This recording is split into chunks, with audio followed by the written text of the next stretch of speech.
ఈరోజు మా ఫ్రెండ్స్ అందరం కలిసి ఒక చిన్న ప్లాన్ వేసాము. యాక్చువల్లీ మేమందరం పార్క్‌కి వెళ్ళి అక్కడ కేక్ కట్ చేద్దాం అనుకున్నాం. చాలా ఎక్సైటెడ్‌గా కేక్ కూడా ఆర్డర్ పెట్టేసాం గైస్. కానీ అక్కడికి వెళ్ళాక మా ఎక్సైట్‌మెంట్ మొత్తం రివర్స్ అయిపోయింది. ఎందుకంటే పార్క్ క్లోజ్ చేసుంది. అబ్బా! ఇప్పుడు కేక్ ఎక్కడ కట్ చేయాలిరా బాబు అని ఒకరికొకరం చూసుకున్నాము. ప్లాన్ మొత్తం చేంజ్ అయిపోయింది. కేక్ ఆల్రెడీ మన దగ్గర ఉంది కదా! సో, కేక్‌ని వేస్ట్ చేయలేము.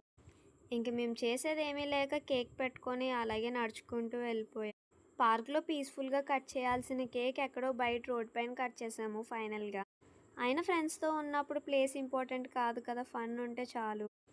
ప్లాన్ అనుకున్నట్టు జరగకపోయినా లాస్ట్‌కి మాత్రం గుడ్ మెమొరీ అయిపోయింది. సమ్‌టైమ్స్ ప్లాన్ చేసినవి జరగవు కానీ అన్‌ఎక్స్‌పెక్టెడ్‌గా జరిగిన మూమెంట్సే లేటర్‌లో బెస్ట్ మెమోరీస్ అవుతాయి. పార్క్ క్లోజ్ అయినా మా సెలబ్రేషన్ మాత్రం క్లోజ్ అవ్వలేదు. మా చిన్న కేక్ స్టోరీ మీకు నచ్చితే like, share and subscribe. Wish you guys. By by.